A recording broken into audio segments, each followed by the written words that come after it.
Good morning. I'm Devashish Ghosh.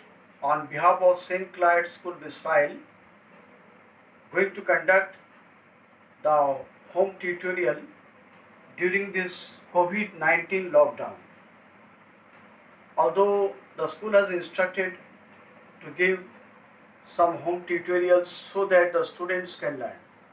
So today I'm going to give the session for class 10 English literature, lesson 8, short story, The Blue Bed, the biography of Nora Brooks, and discussion on the story. So for the benefit of the students, I have split out the whole story into some points or some clues. Point 1, what is Blue Bed, adventure and gift, plot of the story, forest environment, Indian mugger crocodile, life of Gujjar people, Sivia, the protagonist of the story. Sivia compromises with poverty.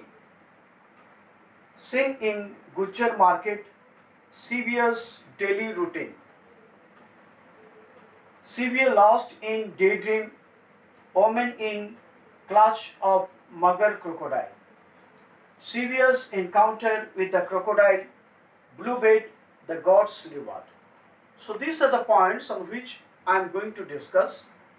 So before starting this lesson, the Blue Bed, I think it is necessary to tell about the biography of the author. That author is Noah Brooke. Biography of Noah Brooke.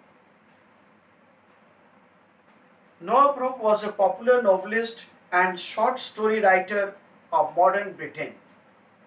Born on 2nd August 1907 at Bedford in England.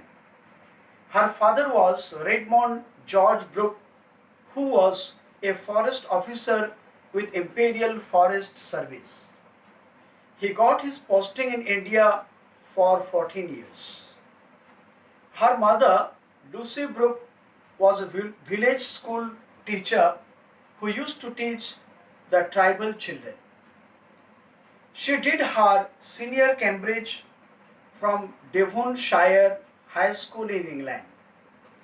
She got the job of the junior editor in Royal Monthly magazine.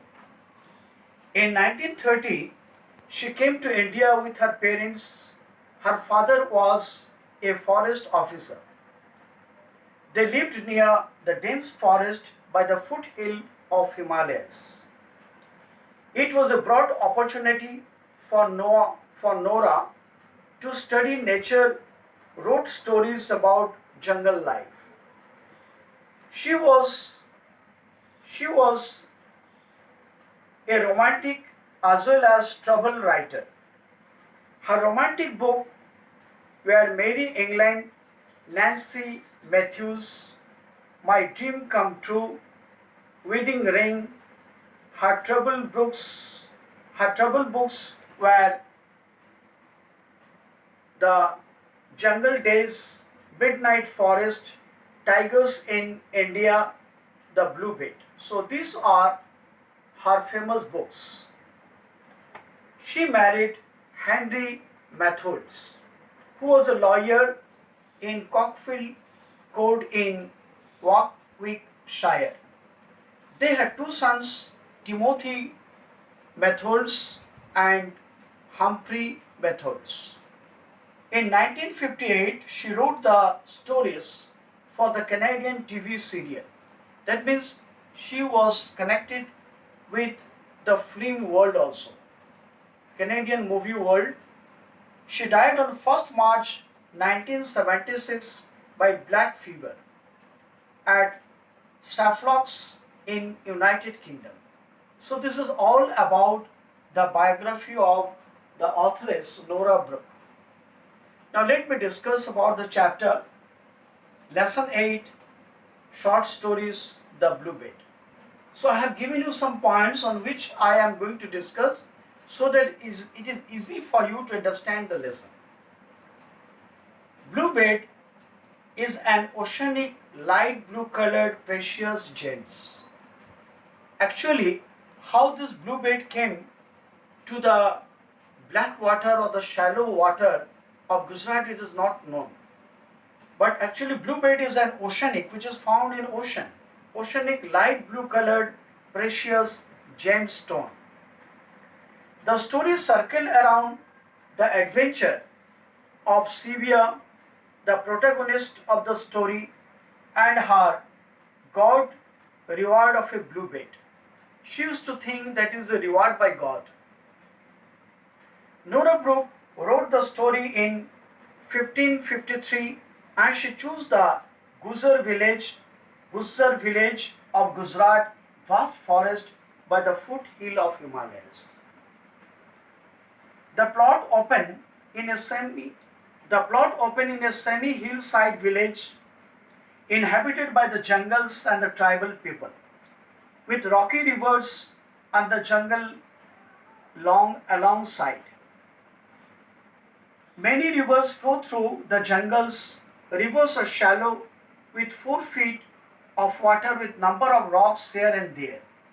On the other side of the rivers, a long cliff which has green paper grasses. Northeastern Railway people cut trees to make the railway sleepers and piled them beside the rivers. Sleepers are rectangular pieces of timber 6 feet long used to spread the railway lines. In the black waters of the river lived mugger crocodiles. They were ancient, powerful and violent. Most of them weighed about 1 ton. They are blackish brown in color with yellowish white belly. They lay still in stagnant water with a motive to hunt buffaloes, cows, goats and human beings. They are armored. Armored means protective. Very hard and protective is called armored. Their armored hide is skin. The upper layer of the body which is thick is called hide. Their armored hide are bulletproof. Now we can understand about the physical natures and the physical construction of the mugger crocodiles. The Gujjar men worked as a land laborers. This is all about the life of the Gujjar peoples. The Gujjar men worked as a land laborers. Women collect paper grasses to earn money. Children had no education. They adopt the jobs of their parents. The boys, they work with their fathers, and the girls, they used to collect paper grasses from the hillside with their mothers. The women wear ghagra and choli. That means upper and lower garments. They made ornaments with the red beach, that means lal beach, and they put it in threads. And this lal beach or the red beads are easily available in the jungle. Now, Sivya was a 12 years old poor girl. She had thin body, oily brown color skin and dirty hair. She wore reddish brown ghagra with dirty yellow top. Her father was a worker. Her mother was a housewife, but every day she collected paper grass with Sivya and other village women. They sold them to the factory agent to earn 3 annas. You know, these are the old coins. 3 annas were 1/3 of a rupee. And this anna system, it exists even after the independence also. That means 30 years ago also the people used anna to purchase things.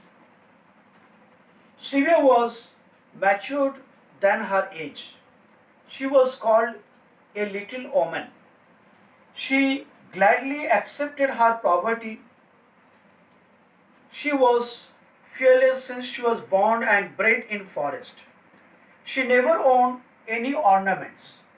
Likewise, the village women of the Gujjar village, they used to wear red bead ornaments, but since the Sevia's household needle was broken. So she never asked her father or mother to purchase a new needle so that she can put on the beach, red beach, and make a chain or any other ornaments. She never owned any ornaments. Shivya and her family eat chapatis with chili and rancid butter. Rancid is a type of seed. When you used to grind it, it used to give out a oily paste. And they used to call it a rancid butter.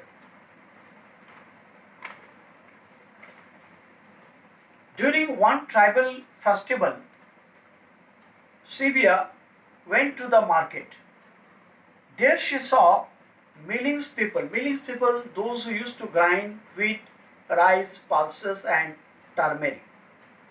Because now we have the grinding shops, but during that time the grinding was done only in the village market or village hut.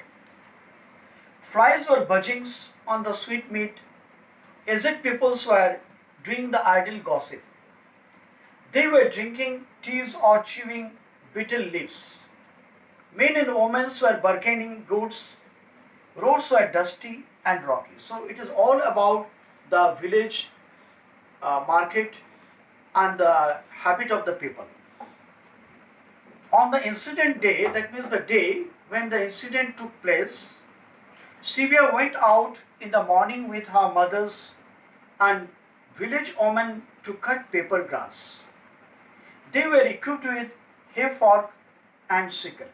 Hay fork, a 3-inch broad fork fitted with 2 feet long wooden handle for uprooting paper grasses. I repeat it once again. Hay fork are 3 inches broad, although they are made from iron made fork, and they are fitted with 2 feet long wooden handles so that it can facilitate them to uproot the paper grasses. Sometimes the root of the paper grass are very strong, and these forks are used by them to uproot the paper grasses. Sivya was a daydreamer. She lost in dream while she was returning after cutting the grasses. She dreamed about the worlds where there is peace, there is abundance of everything, because in her daily life she has only 2 sets of dresses. She dreamed that just like a fairy, she is wearing gorgeous and colorful dresses. And she is running after the butterflies, but in her personal life she has no time to play with her mates, with her friends. Only she used to make some mud made or clay made pots, a cup and saucer, and after returning from her daily walk she used to play with her brothers and sisters only before she sleep. Sivya was a daydreamer. She was the last lady to return from the work on the incident day. During her return journey, she put her bundles, fork, and sickle on a rock to take rest. Meanwhile, a Gujar woman came with 2 brass pots to fetch water. As soon as she put the leg in water, a Magar crocodile caught hold of her leg. Because I have told you in black water, these ferocious animals, they are keep waiting to hunt their prey. The woman screamed strongly, clutched the root of a tree. Sivya charged with her hay fork to rescue the woman. She stabbed the fork into the eye of the giant crocodile. The wounded animals left the woman and disappeared in black water. She tied the wounds of the woman with the rags and sand available by the side of the river. She tied the wounds of the woman and took her to the Gujar encampment. And from there, the Gujar men, they carried her to the hospital. Although hospital is near about 10 kilometers from the place where they were living. Now she will remember that she has left her goods, her paper grasses, and the sickles and hay fall, so she returned to the spot. Sylvia went back to the spot to collect her bundles of the papered grass and hay fall.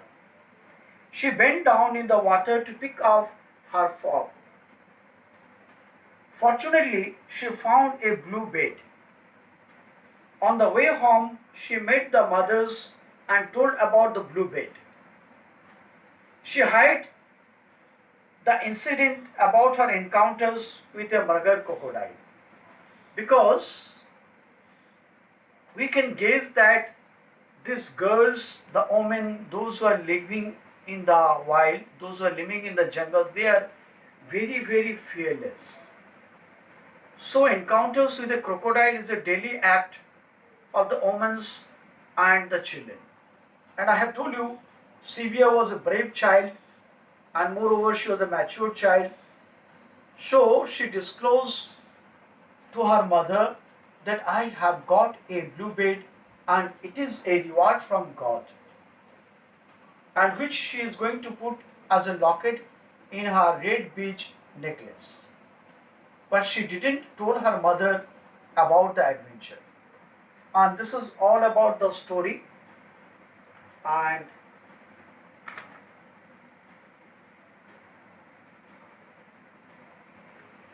just I want to tell you that I have given you some work, a routine work, so you do it in your homework copy. Solve the workbook extracts 2, 4, 6, 8 and 10. And when the school will open, I am going to solve 1, 3, 5, 7 and 9. So I request you to solve it in your homework copy and submit me after the reopening of the school. And one more thing, you should write it with a pencil. So I think the whole plot, it is clear to you, you have clearly understand. So thank you and be safe and sound. Thanks to you once again.